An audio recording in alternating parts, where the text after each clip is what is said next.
Okay, folks, you know something is up if I'm coming at you.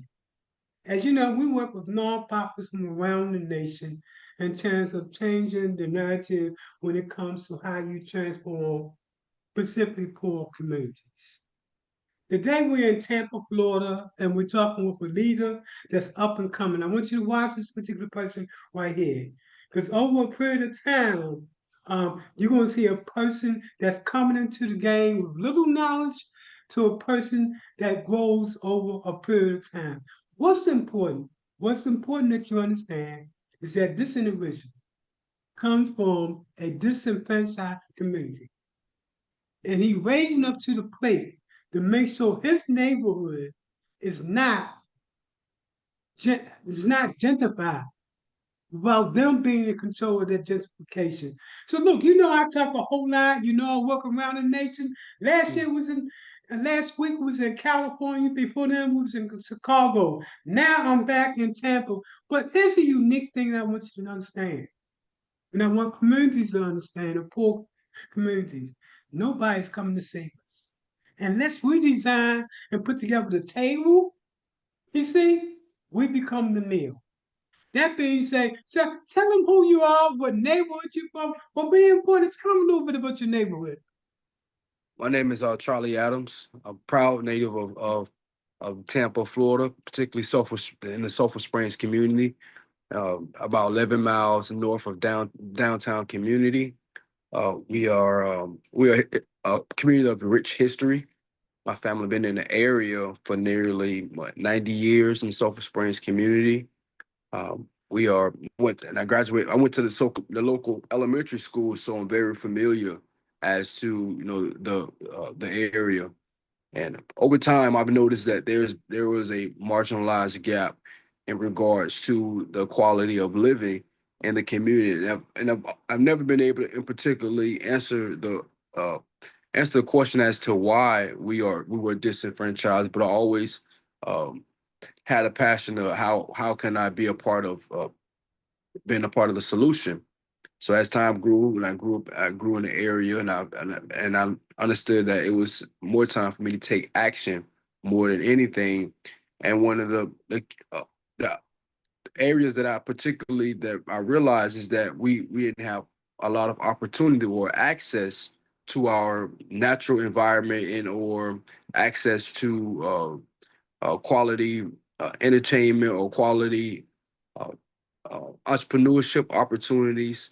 So I decided to take action on my own in regards to creating an environment of culture and identity.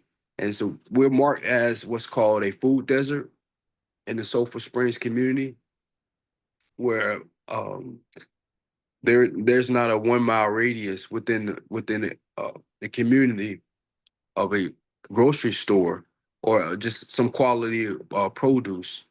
And as well as entertainment, I noticed we have to go to other communities in order to enjoy ourselves in our community. So I thought it would be a great idea to create a farmers market, which is called the Springs Market. And with this, we will create a sense of culture, pride, and identity. Our founding principles being nature, nourishment, and nutrition.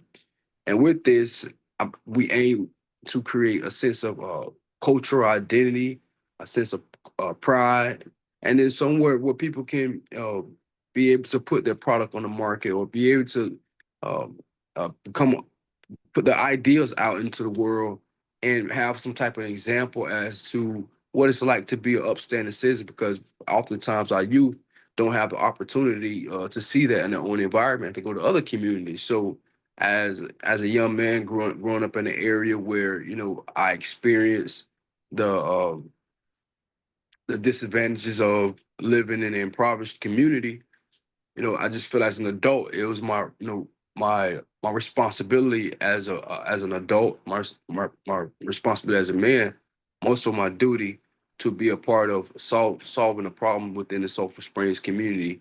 And again, by way of creating a farmers market and Excellent. leveraging our river as to recreational activities, Excellent. getting engaged. Excellent. So yes. So this let me add on to what the brother is saying. This to bring it home. We're talking about high unemployment. Have fun. We're talking about all those negative things that you normally associated with a community that is sick. All of those things are in Sulphur Spring. We're talking about how do leadership, like my brother right here, step up to the plate, and change the narrative. That is, that we're working with them to create a holistic, comprehensive approach to changing the narrative in the Sulphur Springs area. We're talking about a multifaceted approach that looks at economic, social development, and physical development all at the same time in order to change the narrative when it comes to his community. But more importantly, we're teaching them how to fund the program in order to make it successful, in order to make it sustainable. You're just meeting this man today, but look what I'm telling you. Over the next couple of months, you're going to see a transformative. This guy going to even be talking different. When you're talking with him, he's even going to be talking different. He's going to be talking to investors and to lenders and to government officials, to community and faith communities. He's going to learn the dialogue necessary to save his community. And that's what it takes, folks. In communities around the nation, people are stepping up to the plate. Because let me tell you, especially in those poor communities, nobody is coming to save us unless we step up to the plate. And what I liked about this brother right here, I was observing him from afar, you know, in a situation where everything was not right in this community, but yeah, he was fighting so hard to make it right. Fighting so hard to make it right. My thing was, okay, let's provide him with the resource to make it happen. But more importantly, let's make sure that this is a community-driven approach in which they create the table. And that's what's going to happen when we talk about the 5-year plan that's definitely coming up. So let me ask you a question. How do you feel that developers respect you in your community? Do developers come and have a conversation with you when they're doing the development project? Yes, yes, and that's one thing that's uniquely special about the Sulphur Springs community, that we are by nature a knit tight community. So kind of everybody know everyone, and there's almost a going without saying that when you want to get involved or get engaged in the community, that you speak with locals. So I'm very pleased with the conversations I've had with developers. However, needless to say, I'm pretty sure that there's a lot I don't know. So therefore there's a lot I need to learn. But most Trust definitely the me, door. you're gonna learn. And the first thing you're gonna learn when you deal with a developer is what's the community benefit? What blueprint are you leaving behind? What are you doing to reduce the gentrification in our community?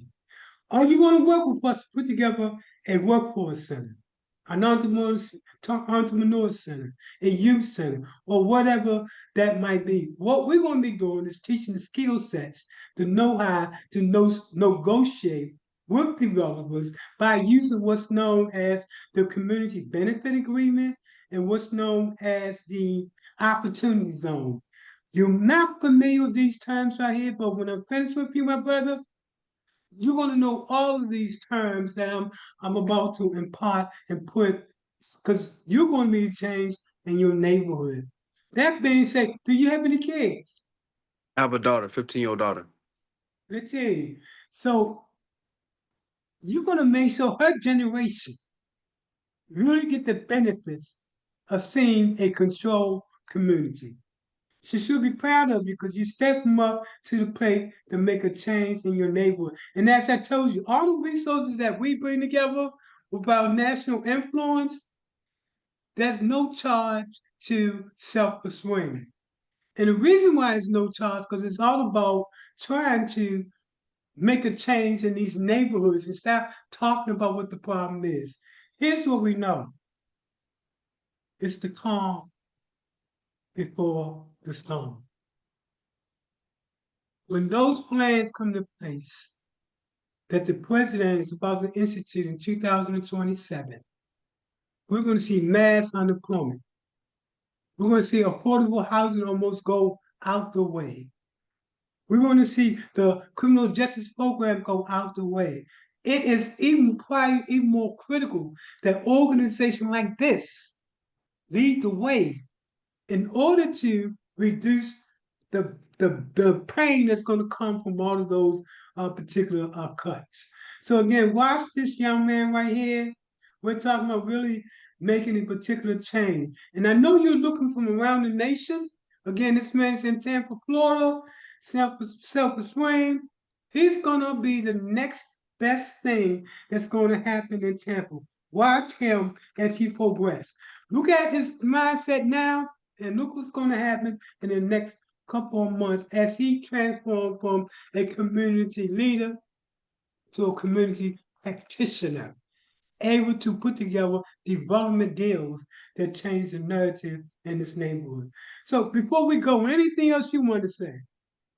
Yes, I was just not only watch me, watch the Sulphur Springs community, making sure that we receive the attention and the love that we need here in the Tampa Bay area. We've been a long forgotten about community, and we plan to be, one of the highlight communities within our and within Tampa. Only thing I can say to you, my brother, that when this 5 year plan is done, the whole nation is going to stand up and take recognition as to what you was doing. The same thing happened in West Tampa when they came out with their strategic plan. That's why they brought me to Tampa. They brought me to Tampa because they wanted to do an in-house strategic plan that's controlled from within, and then invite people once the strategic plan comes into play. The same thing is going to happen in Sulphur Springs. You know why? Because they build them from within. They creating from within. It's not outsiders coming in to create. They're building from within, which means that now they're able to call the shots. They are able to do what we call sustainability. And most of the funding is going to come from national funders, over 80%, as opposed to most organizations, definitely in Tampa, they depend only on local funding. And we know what that means. So this is going to be a national approach, a best practice approach on what can happen to neighborhoods. So my brother, I want to start. Thank you again for taking the time and talk with us. Yes, I'm sir. Thank you really for having excited about this. me. And I'm excited about this because I'm seeing 5 years down the road what this community is going to look like. And what it's going to look like is a community control process. So his daughter can say to him, "Oh, daddy, we own this." And unless we own it, folks, somebody else own it. So no, thanks a lot, man. I'm going to cut this